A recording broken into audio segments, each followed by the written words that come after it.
that the arms of hell had spread out and taken one of the very resolute Kenyans we ever had. Maandiko yasema wazi, kama mtu akifa matendo yake yamfuata, mzigo atabeba mwenyewe. Chebukati, kulingana na sisi kwetu wa Bukusu, Chebukati ni Mbukusu, wacha niongee mambo yetu ya kimila ya Kibukusu nikienda. Wafula Chebukati. Sisi kwetu tukiua mwizi huwa tunamuzika usiku. Wakati familia yake haiko, tunatafuta vijana walevi kwa kijiji ndo wanazika yeye. Ako na bahati serikali itamsaidia, tungezika yeye usiku. Amjambo wa Kenya wenzangu. Kwani hata salamu pia mnakataa? Ninajua tuko na matanga lakini tunaweza salimiana. Bunge power. Today I was to jet out of the country, but upon hearing very disheartening news, I was to jet out of the country now. This is very important. Kuna mtu mwingine anataka kuongea. Today I was to jet out of the country. Oya, why are you so determined to embarrass yourself?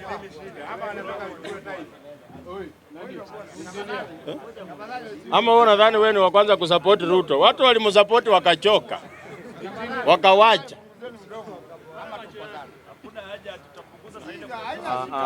Kwani Ruto ni baba yako bwana? Bwana, nilikuwa nadhani akili ni nywele, kumbe ya hapa sio nywele.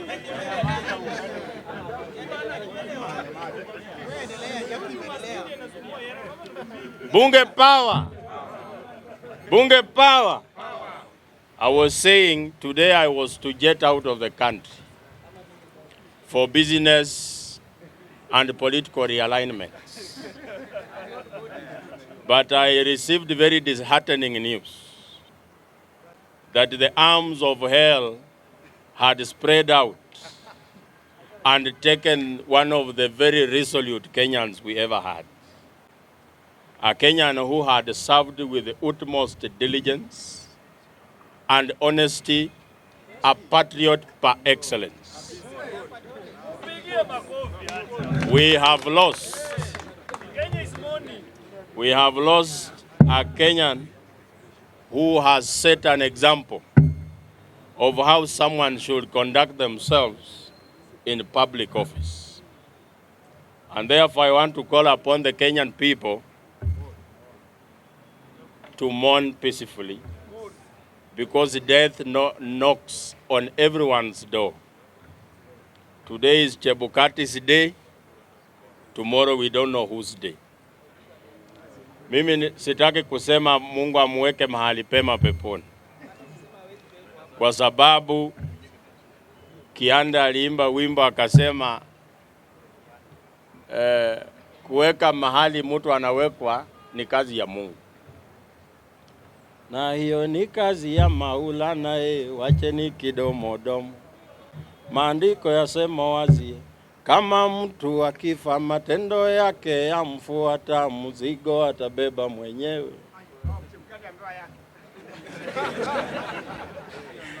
Sasa Mungu atamweka mahali yeye anataka. We have been through a lot of stuff because of his decisions. Na sitaki kusema mengi, ndo watu wengine kesho wasitumie maneno yangu kunipiga.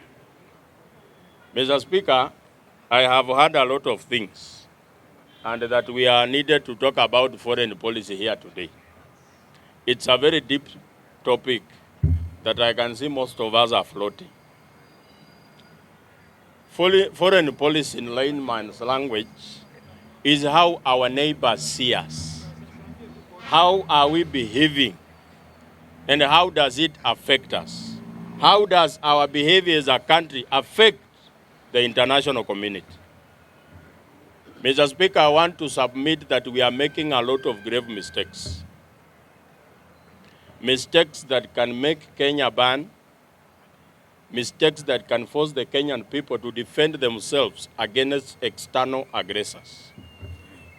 Vile Moses Kajwanga aliuliza akiwa Senate, we are not very sure that hizi ndege wanga zinapaa hapa juu on Jamhuri Day, they can actually defend us from war. Because they are the same aeroplanes we have been seeing ever since we were children. And in this, watu wanajipanga kila siku. Muliona ndege ambayo ilianguka na our CDF Ogola. Ni ndege ambayo Malaysia wanatumia kufanya irrigation. Sisi ndio ndege inabeba chief defense mkubwa wetu wa majeshi, which means we are not ready to handle any form of aggression. We have a very clueless public permanent secretary in the Ministry of Foreign Affairs, a person with a fake accent, fake apologies, fake tweets, AI-generated tweets. Akiambiwa aseme pole, anatuma an AI-generated apology. A person who said that the SADC community will not have an influence on how Raila wins AU. Imagine huyo mtu ni PS in the Ministry of Foreign Affairs. Absolute absurdity. And that's why we are getting everything wrong as a country. That's why today we can wake up tomorrow na tusikie Boko Haram are holding a press conference at KICC. Tunaweza amuka hata tusikie ISIS are having a meeting in Nairobi.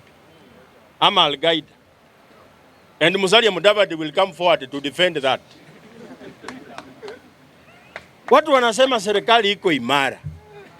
Serikali iko imara ukifikiria from a point that sisi kama Wajaluo tumefinywa sana, barabara sasa inajengwa karibu na kwetu.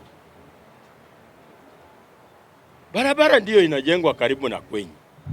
Lakini unafaa uombe kwamba inji inaendezwa in a way that utatumia hiyo barabara for 50 years. Barabara ikijengwa kwenu na sisi tukue na vita huyo nyanya yako mwenye barabara inajengwa hapo nje akufe, hiyo barabara imemsaidia namna gani?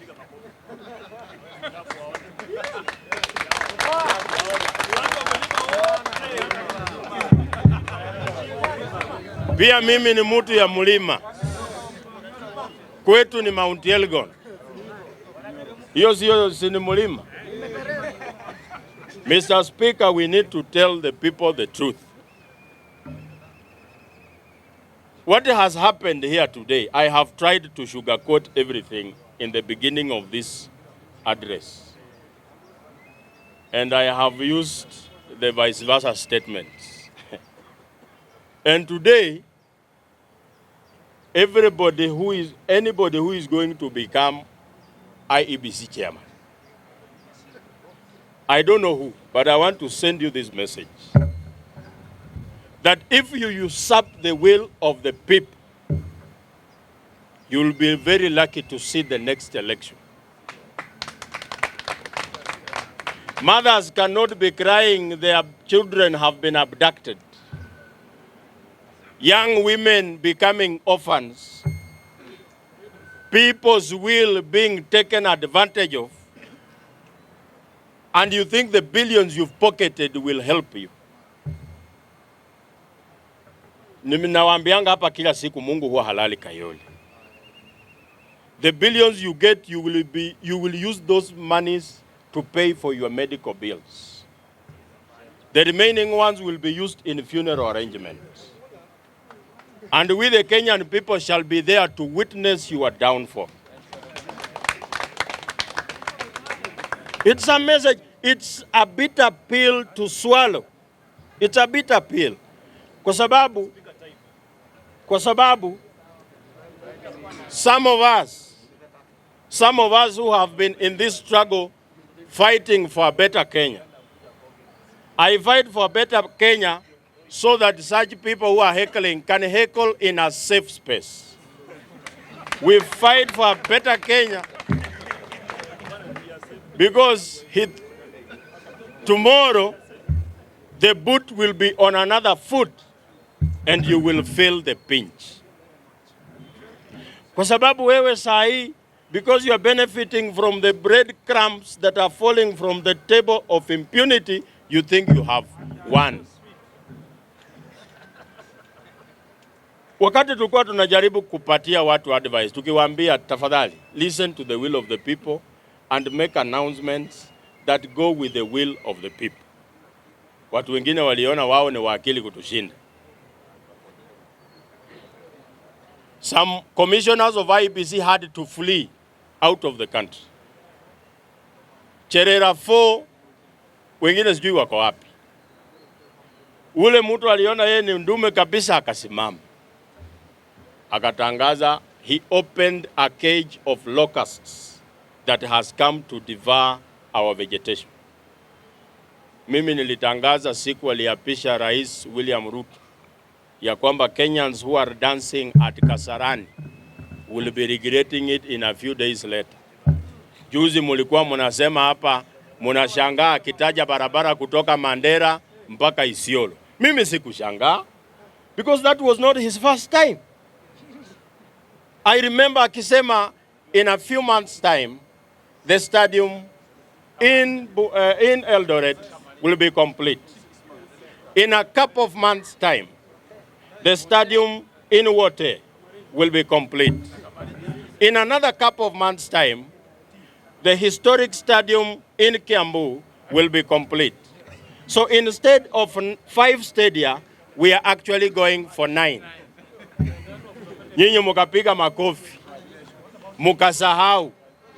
Juzi yako hapa Mandera anasema barabara itoke hapa Mandera, iteremuke Elwak, ipitie Kobo, ipitie Kotulo, ipitie Modogashe, iende Samatar, iteremuke hapa Tarbat, alafu iende Isiolo. Nyinyi munashangaa.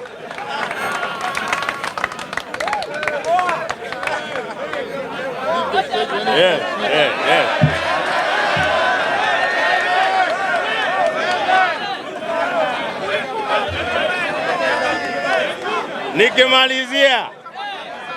Nikimalizia.